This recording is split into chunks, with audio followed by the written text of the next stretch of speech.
Los caballeros serán muy elocuentes, pero nosotros las damas podemos ser mucho más convincentes y persuasivas. ¿Por qué? Pero porque, o sea, ¿qué tengo que hacer, doctora? Tenemos que lograr que las personas que van a desarrollar, que van a evaluar nuestros expedientes, no se olviden de nuestro caso. Y no es ir a torturarnos todos los días ni quejarnos. Obviamente el Poder Judicial es lento, pero yo que he sido parte, y muchos de acá que son parte del Poder Judicial, entenderán que trabajar bajo presión es muy complicado. Que terminas un expediente, que concluyes un expediente y te viene en tema. Entonces, pero existen los medios alternativos, la conciliación. No, por favor, seamos realistas. Todo el mundo se va por la vía judicial. Entonces tenemos grandes causas, grandes procesos, grandes problemas. Pero como estudiamos 6 años para poder buscarle la solución a los problemas, hemos llegado a la conclusión de que para ganar un caso hay que enfocar nuestro informe, nuestra argumentación sobre bases sólidas, no correctas, no ciertas. Podemos estar equivocados. El señor puede haber matado 20 personas, pero siempre hay atenuantes. Siempre hay forma de, ¿cómo decirlo? ¿Cómo cambiar las cosas o ablandar? Ponerlo más, de manera más sencilla, lograr captar la atención de las otras personas en 5 minutos o a lo largo del proceso. Esa es nuestra prueba de fuego. Es en esos 5 minutos que probamos cuán buenos podemos ser y cuánto podemos convencer. Entonces, pero los argumentos jurídicos no son competencia exclusiva de lo que es la lógica. Se han establecido, pues, vamos a saltarnos un poco para poder ahí está. Esto es lo que nos interesa. Nos vamos a saltar un poco para que no nos gane el tiempo, ¿ya? Entonces, como les decía, desde Aristóteles hablaba de la argumentación. Perfecto. Entonces, la argumentación tiene 3 áreas, ¿no es cierto? La parte judicial, en donde nosotros nos defendemos, alegamos. Entonces, podemos utilizar argumentos acusatorios y exculpatorios. Pero estamos de lado, somos la parte agraviada. Obviamente, vamos a ver el expediente desde otro punto de vista. ¿Sí o no? No vamos a encontrar coincidencias. Si es el género deliberativo o forense, entonces, ¿qué buscamos? Ahí establecemos una tesis. Desarrollamos una tesis, como en la metodología. Una tesis, una antítesis. Desarrollamos toda una programación mental y exponemos nuestra posición. Luego tenemos el género demostrativo, empírico. Ahí alabamos o atacamos, que es lo que aplican los políticos, que alaban o atacan. Entonces, vamos a encontrar esos 3 tipos de géneros que siempre se van a aplicar en un concepto de argumentación.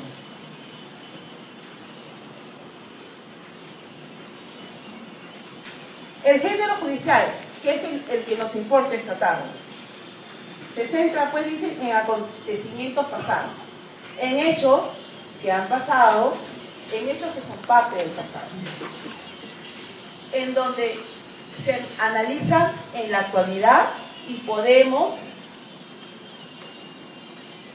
lograr, bajo nuestra argumentación, bajo nuestro discurso, lograr, pues, como ha sido en el pasado, lograr, pues, ¿cómo diría yo? A ver, afrontar esa situación pasada o ese expediente de manera tal que los hechos puedan ser cuestionados y al ser reevaluados desde otro punto de vista, de los magistrados, de los vocales, de los fiscales, ¿no es cierto?, encontrarle una posición diferente. Muchas veces hay situaciones que escapan a lo que está contenido en un proceso y que en la realidad se pueden argumentar de manera oral, a raíz de que los procesos ahora son orales. Entonces podemos argumentar más cosas. Hablan, oralización de las pruebas. Entonces, acá está la prueba y yo te explico lo que quiero que tú entiendas de la prueba. Vamos a avanzar un poco. Vamos a avanzar un poco para no dormirnos. Entonces,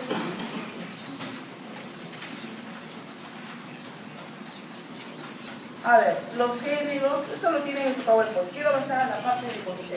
Disculpen que me saque un poco.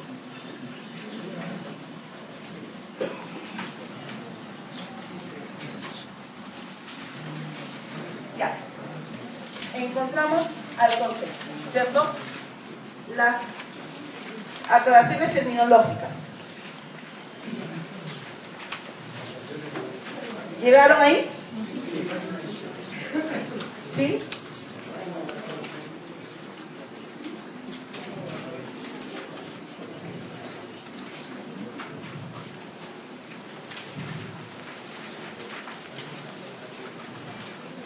Entonces, estamos entonces.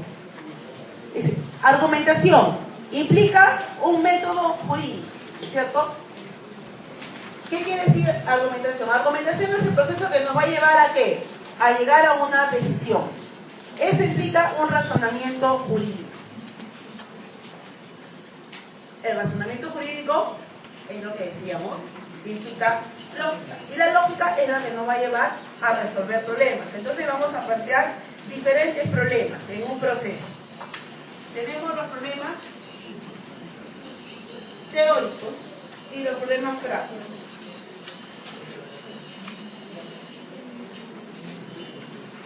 Entonces, tenemos un problema de contrato. El proceso se trata de contrato.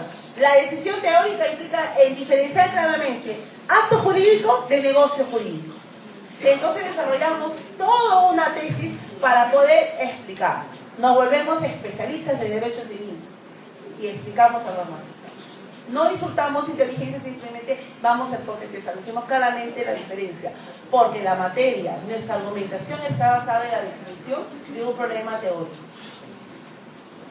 O en penal, que los problemas son evidentemente prácticos.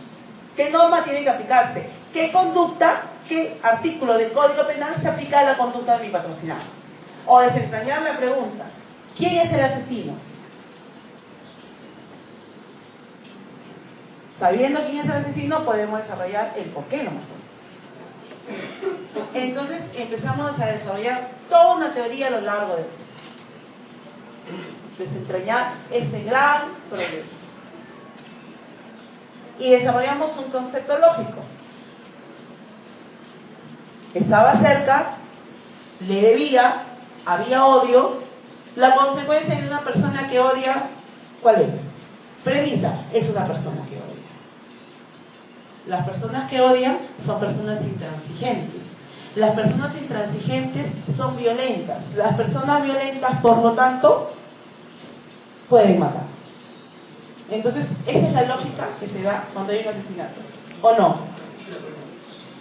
No, pero es que puede haber causas atenuantes. Claro, ahí vas desarrollando toda la araña. Pues. Ahí vas desarrollando toda tu argumentación. Ahí vamos al concepto, ¿cierto?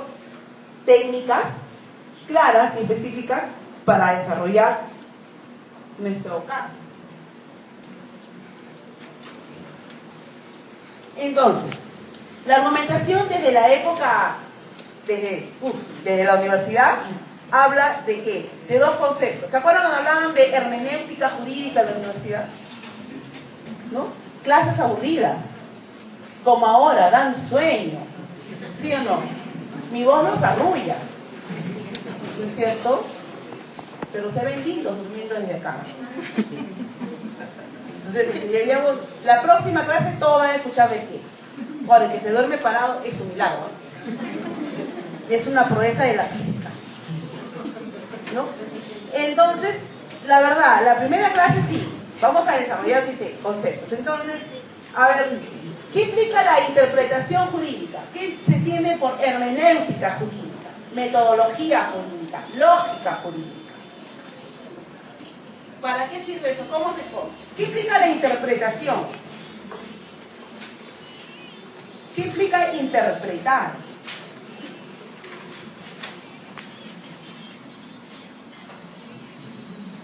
¿Qué implica interpretar? ¿Cuántas formas de interpretar la ley hay? ¿Se acuerdan la interpretación que se dio del artículo 103 de la Constitución? La famosa interpretación auténtica. ¿Cierto? Una forma de interpretar diferente. ¿Cuántas formas de interpretar la ley hay? ¿Cuántas formas de interpretar un artículo hay? Porque el artículo es uno solo. Entonces, ¿cómo lo interpretan los jueces? ¿Cómo lo interpretan los fiscales? ¿Cómo lo interpretamos nosotros? ¿Cómo lo interpreta? Gracias por la música de fondo. ¿Cómo lo interpreta? Despiértala para que apague su celular. Gracias. No se moleste, yo siempre hago bullying a todo el que se duerme en mi clase. Siempre. Entonces, les decía, ¿cuántas formas de interpretar una norma hay? ¿Cómo que no saben? Su material de lectura, a ver niños, abran su libro en página.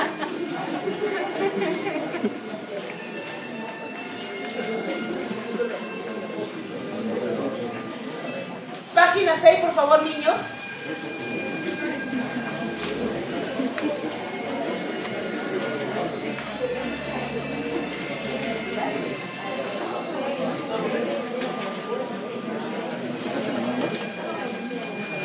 ¿Están en página 6?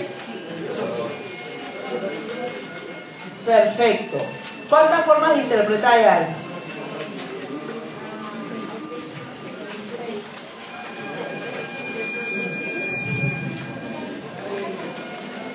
La auténtica, la judicial, la doctrinal. ¿Esa música de dónde viene?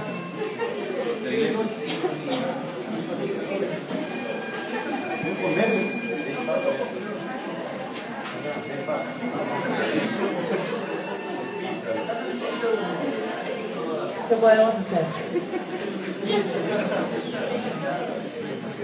¿Ya? Yo sé que el calor nos agobia. Yo sé que el cansancio de estar sentado los perturba. Yo sé que es muy denso, pero la argumentación es eminente lógica. Es doctrina y es un poco denso. Hay aire acondicionado, pero el aire fluye igual porque las puertas están abiertas. Pero si ponemos un poquito en esta parte, esto va a funcionar. La verdad no esperábamos tanta gente. La convocatoria ha sido apoteósica y masiva. Qué bueno, pero terrible, pero vamos a hacer un esfuerzo. Tienen ustedes la, ¿cómo decirlo? Tienen ustedes la suerte de estar escuchándome sentados y otros que están afuera de pie. Entonces vamos a, por favor, apagar los celulares, ¿no? Ustedes son todos míos los jueves, de 6 a 8. No le contesten el celular a nadie.